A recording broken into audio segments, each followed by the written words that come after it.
Bismillahirrahmanirrahim. Assalamualaikum warahmatullahi wabarakatuh. Innal hamdalillah salatan wassalaman ala Rasulillah sallallahu alaihi wasallam wa ala alihi wa ashabihi wa man tabi'ahu bi ihsanin ila yaumiddin. Summa amma ba'du. Puji dan syukur senantiasa kita panjatkan kehadirat Sang Maha Pencipta Allah Subhanahu wa taala, yang mana dengan limpahan karunia-Nya, rahmat-Nya, hidayah-Nya, serta anugerah-Nya kepada kita semua, kita kembali masih diberikan kesempatan, kesehatan dan usia panjang oleh Allah untuk sama-sama dan senantiasa mengabdikan diri kita di jalan-Nya dengan menjalankan segala perintah-Nya dan menjauhi semua larangan-Nya.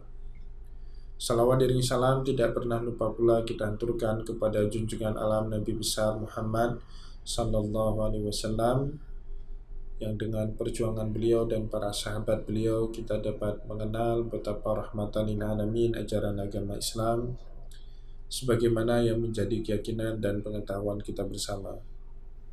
Kaum muslimin dan muslimat, sahabat sisi lain yang dimuliakan oleh Allah, ada pertanyaan yang masuk ke saya yang masih berkaitan dengan pelaksanaan ibadah puasa. Bagaimana jika ibu-ibu membuat semacam arisan dan itu dilakukan sebelum berbuka puasa? Apakah arisan itu boleh dan buka puasanya atau ibadah puasanya itu dianggap sah dan bernilai pahala di sisi Allah Subhanahu wa taala? Mengenai pertanyaan ini sendiri harus kita bagi ke dalam dua bagian. Yang pertama berkaitan dengan arisan itu sendiri. Sebagaimana kita ketahui, yang namanya arisan itu para ulama membenarkannya, dan tidak ada para ulama yang mengatakan arisan itu tidak boleh. Misalnya saya kutipkan ibarat di dalam teks kitab Qalyubi wa Umairah, salah satu kitab standar di dalam fikih mazhab Syafi'i. Beliau mengatakan al-masyhur bainan nisa'i bi an ta'khudha imra'atun min kulli wahidatin min jama'atin minhunna qadran muayyanan fi kulli jum'atin aw syahrin wa tadfa'uhu li wahidatin ba'da wahidatin ila akhirihinna jaizatun. Jadi kalau kita terjemahkan makna teks tersebut, al-masyhur yang populer berkembang bainan nisa, di antara para perempuan, tentunya para perempuan di sini maksudnya semenjak di zaman beliau sudah ada praktek yang kita sebut sekarang dengan arisan. Anta khuza imra'atun, ada satu orang yang diamanahkan sebagai petugas mengutipkan uang min kulli wahidatin min jama'atin minhunna, yang tugasnya itu mengutip duit dari jamaah kelompok arisan tersebut, qadran muayyanan, dengan ukuran-ukuran tertentu, dengan jumlah-jumlah uang tertentu, fi kulli jum'atin aw syahrin, pada setiap Jumat maupun pada setiap bulan, wa tadfa'uhu li wahidatin ba'da wahidah, kemudian dibayarkan satu persatu ila akhirihinna, sampai semua anggota members dari arisan itu memperoleh jatahnya masing-masing. Kata Syekh Qalyubi wal Umairah di dalam kitab hasyiahnya, jaizatun, perbuatan tersebut boleh-boleh saja, tidak ada larangan sama sekali di dalam syariat. Namun kaum muslimin, sahabat sisi lain yang dimuliakan oleh Allah, jika kita mendapati keterangan di dalam teks kitab yang lain, ada syarat-syaratnya harus dipenuhi dalam praktek kelompok arisan sebagaimana yang berkembang di tengah masyarakat kita sekarang ini. Di antaranya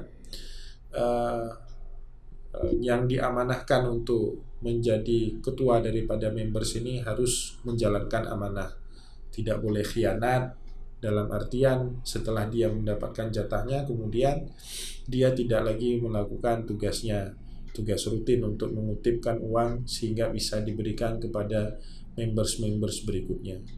Yang kedua yang harus juga dipahami, ukuran uang itu harus jelas.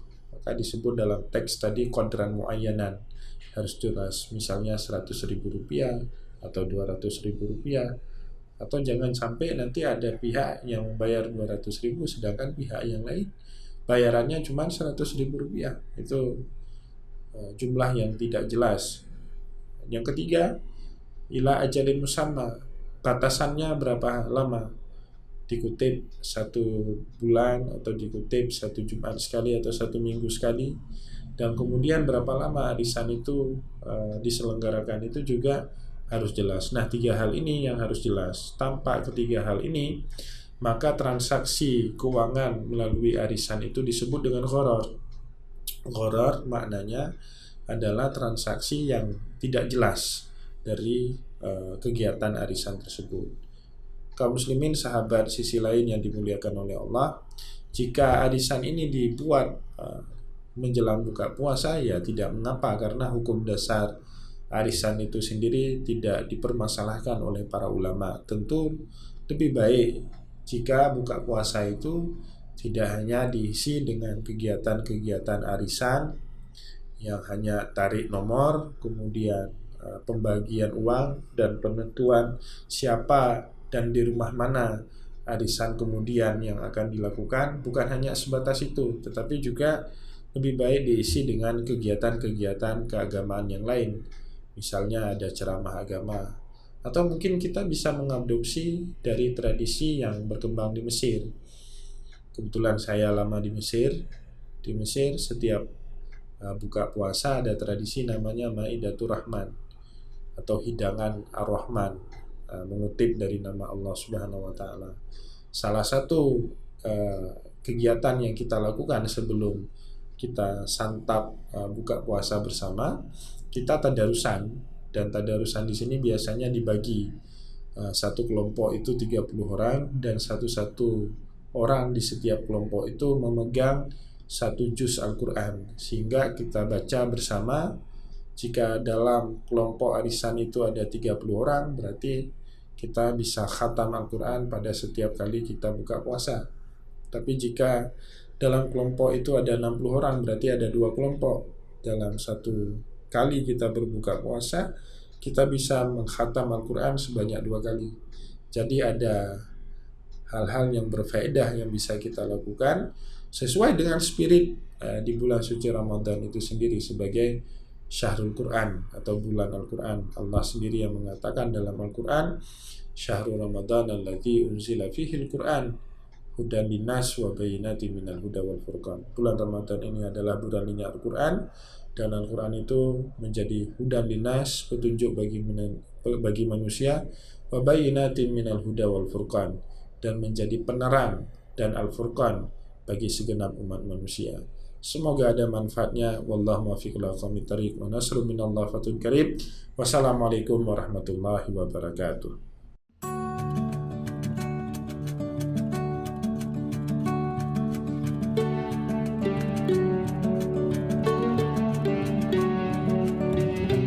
Jangan lupa like, komen, dan subscribe, serta aktifkan lonceng notifikasi.